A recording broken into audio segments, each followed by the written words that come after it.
সেহরি খাওয়া সুন্নত। সেহরিতে রয়েছে বরকত ও কল্যাণ।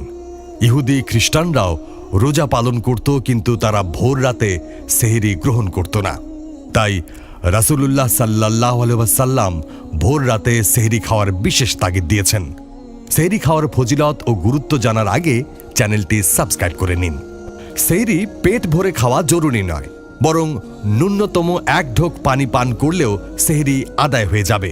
হাদিসে এসেছে, রাসূলুল্লাহ সাল্লাল্লাহু আলাইহি ওয়াসাল্লাম ইরশাদ করেন, তোমরা সেহরি খাও, কেননা সেহরিতে বরকত রয়েছে।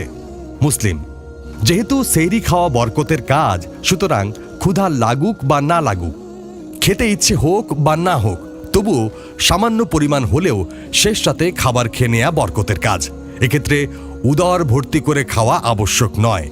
যদি কেউ শুধু পানি পান করে, শরবত পান করে বা একটি খেজুর খায়, তবে কেউ এই বরকত থেকে বঞ্চিত হবে না। অন্য হাদিসে রাসূলুল্লাহ সাল্লাল্লাহু আলাইহি ওয়াসাল্লাম ইরশাদ করেছেন, সেহরি খাওয়া বরকতময় কাজ, সুতরাং তোমরা তা পরিত্যাগ করো না। এক ঢোক পানি দিয়ে হলেও সেহরি করো, কারণ যারা সেহরি খায় আল্লাহ তাআলা তাদের উপর রহমত বর্ষণ করেন এবং ফেরেশতারা তাদের জন্য রহমতের দোয়া করেন। মুসনাদে আহমদ, মুসান্নাফ ইবনে আবি শায়বা, ইবনে হিব্বান। ইফতার যেমন তাড়াতাড়ি খাওয়া সওয়াবের কাজ, তেমনি সেহরি দেরিতে খাওয়া সওয়াবের কাজ। আর সুবে সাদেক তথা ভোর রাতের শেষ সময়ে সেহরি খাওয়া মুস্তাহাব বা উত্তম।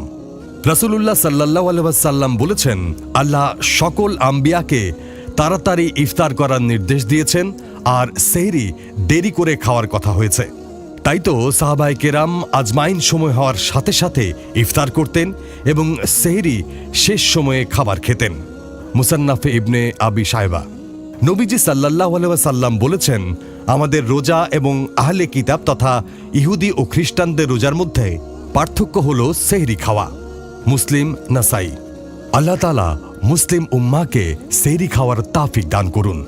হাদিসে ঘোষিত ফজিলত, বরকত ও কল্যাণ পেতে নবীজি সাল্লাল্লাহু আলাইহি ওয়াসাল্লামের অনুসরণ ও গুরুত্ব উপলব্ধি করে সেহরি খাওয়ার তাওফিক দান করুন।